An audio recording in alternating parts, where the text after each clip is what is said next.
On peut se retrouver parfois très emprunté, croyant reconnaître une personne, s'approcher pour la saluer et recevoir d'elle une réponse comme « Est-ce qu'on se connaît ?» Si ça vaut pour nos relations humaines, qu'en est-il pour notre relation avec Dieu?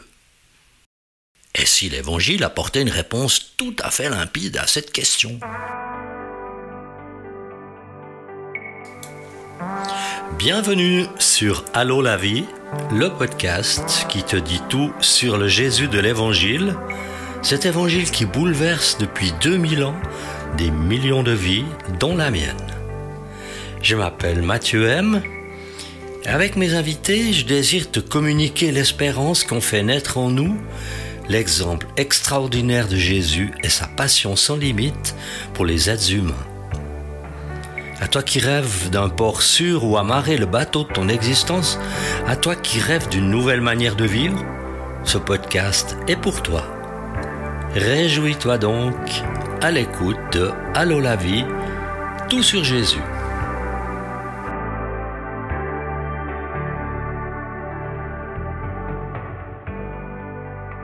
Contrairement à ce que l'on pourrait croire, la passionnante enquête que nous suivons dans l'évangile de Luc n'est pas encore arrivée à son terme, tout au plus à sa moitié.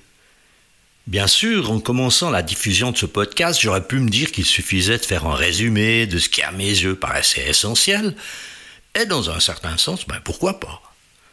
Mais ça aurait été te priver d'une opportunité de t'intéresser à l'ensemble et manquer d'en faire un parcours complet sur la mission extraordinaire que Jésus a accomplie en son temps. Pour mémoire, les épisodes de cette émission sont diffusés les 8 et 23 de chaque mois.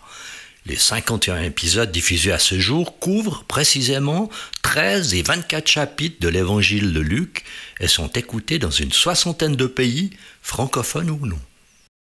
Pour la suite, dans ce 51e épisode, tout est parti d'une question que beaucoup se posaient déjà à l'époque de Jésus, tout comme de nos jours pour qui s'interroge quelque peu sur le sens de la vie humaine.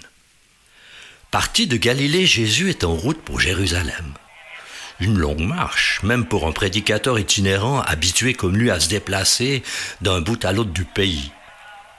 Il traverse des villes et des villages où des milliers de personnes l'attendent sur son passage, attirées parce qu'elles ont entendu dire à son sujet.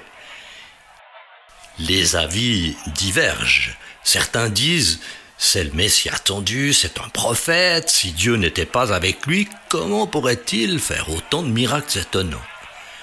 Mais ses adversaires le critiquent, il égare les gens, il ne respecte pas le sabbat, c'est un blasphémateur. Enfin, toutes ces critiques. Quand Jésus s'arrête ici ou là pour enseigner la foule, il annonce une alliance nouvelle qui va bouleverser les vies. Aimez Dieu de tout votre cœur et pas seulement du bout des lèvres ou pour l'apparence.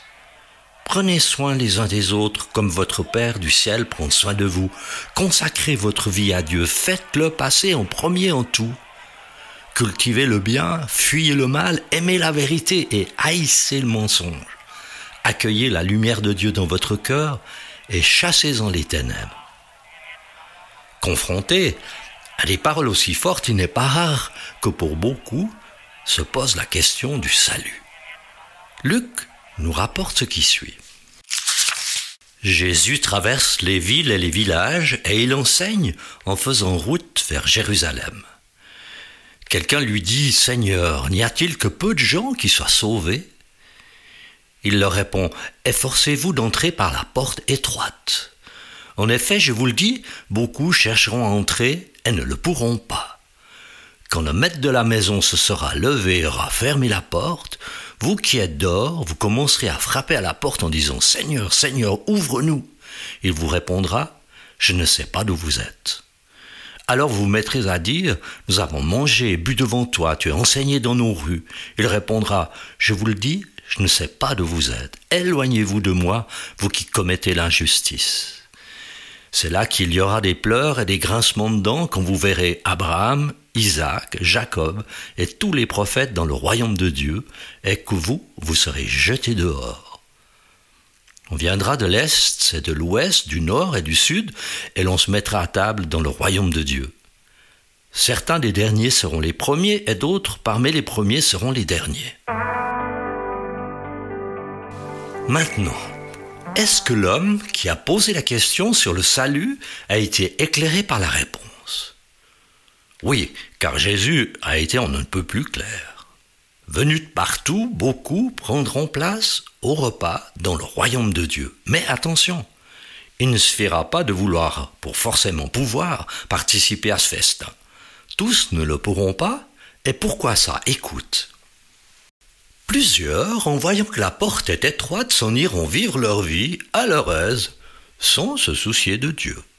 Ils diront « Ah, mais pourquoi devrais-je croire que seul Jésus peut me sauver? C'est quand même très manichéen, ça. » Ils se plaindront « Mais comme cette porte est étroite, aussi étroite que la porte service ou la porte du personnel. Moi qui pensais qu'on entrerait par une large porte principale et que le maître du royaume viendrait m'accueillir avec tous les anges, ses serviteurs. » Puis quand ils verront l'extérieur qui a du monde attablé avec les patriarches, les prophètes, les multitudes venues du monde entier, ils penseront pouvoir aussi y entrer. Mais catastrophe, ils découvriront la petite porte maintenant fermée. Alors, ils essayeront de frapper. « Allez, allez, Seigneur, ouvre-nous, ne nous laisse pas dehors, s'il te plaît. » Et de l'intérieur, ils s'entendront dire « Je ne vous connais pas. » Ils insisteront, argumenteront « Mais Seigneur, quand même, on se connaît. On a entendu ton enseignement. On a même lu ton histoire dans les évangiles. » Et le maître répondra « Mais combien de fois dois-je vous dire que je ne vous connais pas? Je ne sais pas d'où vous êtes. Allez-vous-en loin de moi. Vous avez fait votre choix. Il est trop tard pour vous maintenant. Votre place n'est pas ici. » Et ils s'en iront là-bas, où ils pourront pleurer, grincer des dents, sans que ça change quoi que ce soit à leur situation. Quelle leçon faut-il tirer de cette phrase de Jésus ? Efforcez-vous d'entrer par la porte étroite. Quand Jésus exhorte à faire des efforts pour entrer dans le salut de Dieu maintenant, pendant que la porte est encore ouverte, avant qu'il ne soit trop tard pour eux, est-ce qu'il menace ses auditeurs?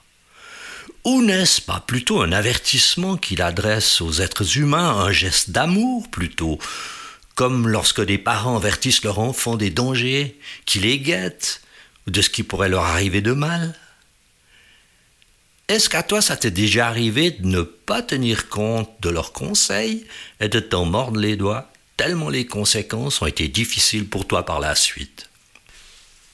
Pour être franc, quand j'ai moi-même entendu l'Évangile, bien qu'étant profondément bouleversé par les paroles de Jésus, je me suis imaginé, au début, n'avoir pas trop à changer dans ma manière de vivre. Puis, ces paroles ont fait leur chemin en moi, ce qui m'a conduit à m'examiner sérieusement. Résultat, j'ai trouvé mes actions, mes motivations très très éloignées des critères annoncés par Jésus. Je me suis alors posé la question, est-ce que je suis sauvé? S'il y a quelque chose après ma mort, de quel côté de la porte je vais me retrouver? Derrière cette porte fermée, pour n'avoir jamais fait le moindre effort pour la franchir, en prétextant qu'elle était bien trop étroite? En train d'argumenter avec le maître de la maison, quand même, j'ai entendu ton évangile, je l'ai lu souvent, je sais qui tu es.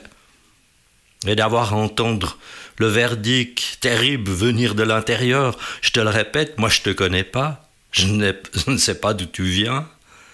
Par de là, ceux qui commettent l'injustice n'ont pas leur place ici. Et je dois dire, cette perspective m'a fait beaucoup d'effet.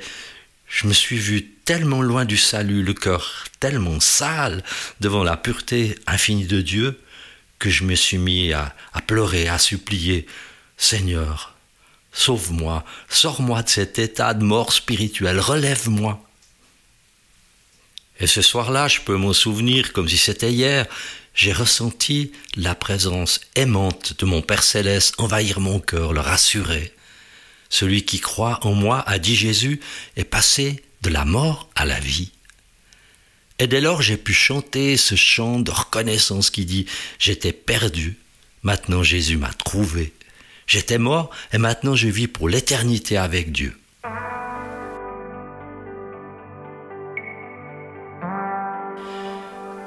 À cet instant, Jésus t'invite. Entre dans mon salut. C'est encore ouvert. Il n'est pas trop tard pour toi. Maintenant, c'est l'heure du choix. Un choix encore possible. N'attends pas. Car personne ne sait quand ce sera trop tard pour lui-même. C'est de ton vivant qu'il faut décider. En effet, il est réservé à l'être humain de mourir une seule fois, après quoi viendra le jugement. Et toi, qui t'es posé cette question pour toi-même, seras-tu sauvé ou non ?